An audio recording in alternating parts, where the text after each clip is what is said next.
Sebuah pengakuan bahwa gue adalah seorang primbon course. Orang yang suka beli course tiap ada diskon di Udemy, di apapun yang lagi diskon, lagi Black Friday kemarin, beli. Cuma jarang banget yang gue selesain. Tapi begitu selesai satu, gue langsung ngerasa gue adalah yang paling jago di dunia gitu. Cuma sayangnya enggak. Karena begitu ada orang nanya gue tentang apa yang baru gue selesain course tadi, banyak yang ternyata gue belum ngerti. Disitulah adalah realisasi gue bahwa nonton course, selesain course, belum tentu ngerti. Contohnya flashback ke pas gue awal-awal mula bikin agency ya. Itu kan kita gajian susah, dapat kerjaan masih jarang, belum punya nama. Jadi begitu ada yang minta suatu kerjaan yang belum kita ngerti, kita pokoknya bisain aja dulu. Prinsipnya adalah palu gada, apa lo mau gue ada, supaya bisa gajian. Jadi waktu itu ceritanya ada seorang bapak di sebuah perusahaan yang dia tuh pengen SEO, Search Engine Optimization, di mana itu adalah sebuah teknik untuk ningkatin search result di Google. Jadi kalau nge-search sesuatu, kita pengennya perusahaan dia yang ada di paling atas gitu. Harapannya nanti banyak yang ngeklik, klik tersebut pada akhirnya convert ke sales atau apapun objektifnya, marketing objektifnya. Nah ya kita semua belum ada yang ngerti, cuma ya itu tadi supaya bisa gajian kita iyain dulu. Pulang-pulang dari situ, dari terima brief, langsung gue cari course, gue beli, tonton sampai habis, begadang, bikin proposal, bikin presentation deck, kita balik lagi ke bapak itu, kita present. Pas present bagus, alhamdulillah lancar, karena udah kita prepare, yang kita tahu dari course itu kita tulis, kita sajikan seakan-akan kita expert. Dari klien, oke, sampai ada satu pertanyaan dari seorang mbak di question and answer session yang benar-benar nggak ada di course, nggak di-mention gitu. Gue lupa apa pertanyaannya, cuma nggak ada di course. Totally blank. Untungnya saat itu temen gue nyelamatin dengan cara kita pokoknya lupa deh gue ngeles gimana, ngecap gimana, tiba-tiba ya udah kita selamat. Dan alhamdulillah kerjaannya dapat, kita kerjain. Dan ketika akhirnya gue baru tahu jawaban dari pertanyaan dari Simba itu. Yang emang kita dapat setelah kita melakukan. Itu baik lagi ya, nonton course, selesain baca atau belajar sesuatu itu belum tentu kita ngerti semuanya. Nah, sampai setelah itu jauh setelah SEO tadi, gue mengenali yang namanya Feynman Technique. Feynman adalah seorang nama profesor, science profesor yang sangat-sangat terkenal di US. Dia itu terkenal selain karena jenius, tapi juga kemampuan dia menjelaskan sesuatu tuh enak banget. Coba nonton video ini deh. Dia ngejelasin tentang sains, tapi pakai bahasa yang enak banget.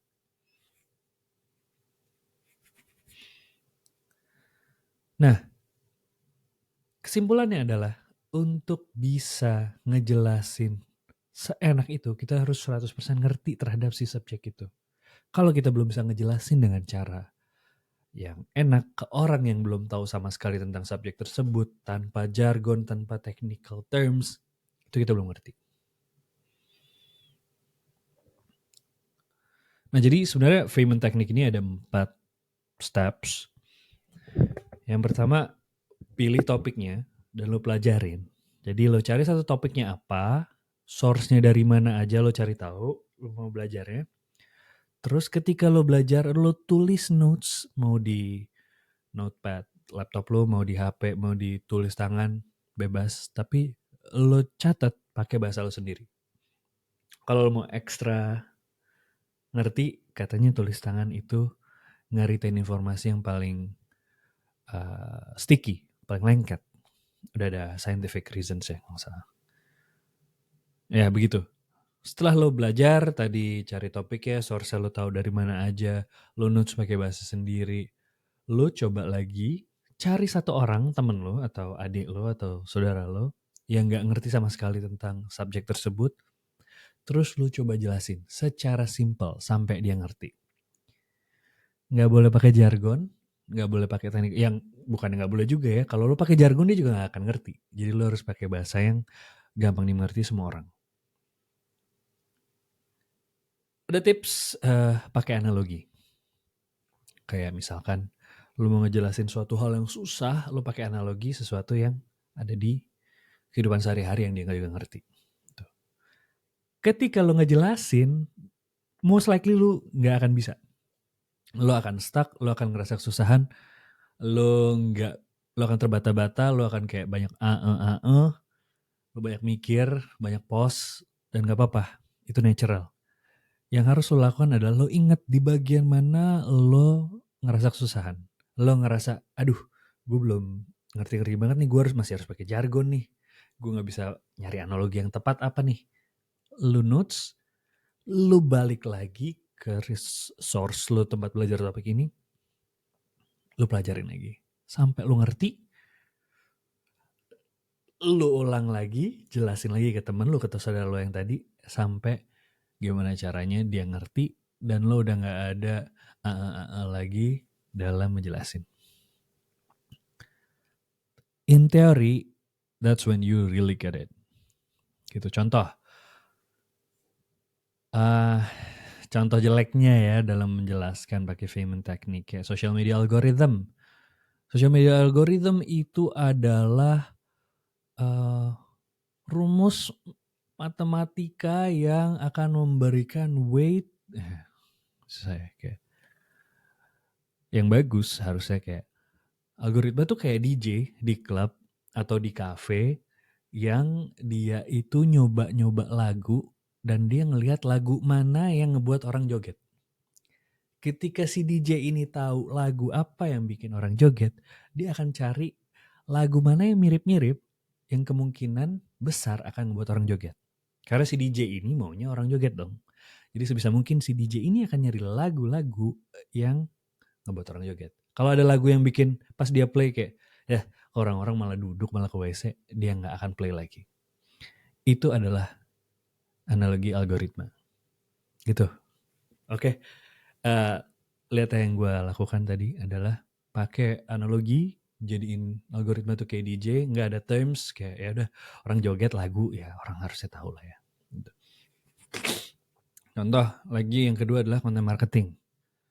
Content marketing adalah gimana caranya kita bikin value dari konten, nggak harus jualan. Nah, ribet ya. Tadi orang yang belum tahu sama sekali tentang marketing tuh kayak nggak akan sulit untuk paham. Tapi kayak misalnya content marketing tuh kayak misalnya lo guru les nih. Lo guru les, lo doyan bikin konten di sosial media. Bikin konten di sosial media aja lo bikin konten-konten yang berguna buat orang-orang yang kemungkinan besar akan jadi ikut les lo gitu. Karena sekolah lah, lo bikin konten tentang cara belajar, tips belajar matematika supaya gampang diingat, gimana caranya mempersiapkan ujian dengan baik dan benar, that kind of things, that kind of content, tanpa lo harus jualan sama sekali di konten tersebut. Tapi dengan lo bikin konten-konten yang bermanfaat kayak tadi ke si siswa-siswa ini, dengan naturally orang yang siswa-siswa ini yang consume konten lo, dia akan lebih percaya gak sih sama lo? Dia akan lebih percaya dan tahu bahwa oh guru les ini bisa ngajar. Dari konten-konten gratisnya aja yang gak dipungut biaya, yang gak jualan ini gue dapat banyak value. Gue banyak dapat manfaat. Siapa tahu kalau nanti gue mau les sama dia. Konten marketing. Gitu.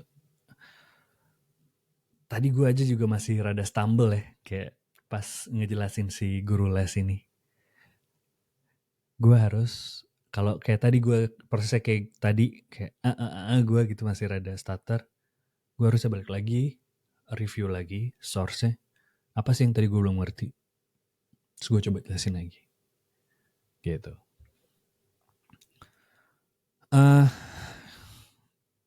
In terms of mistakes,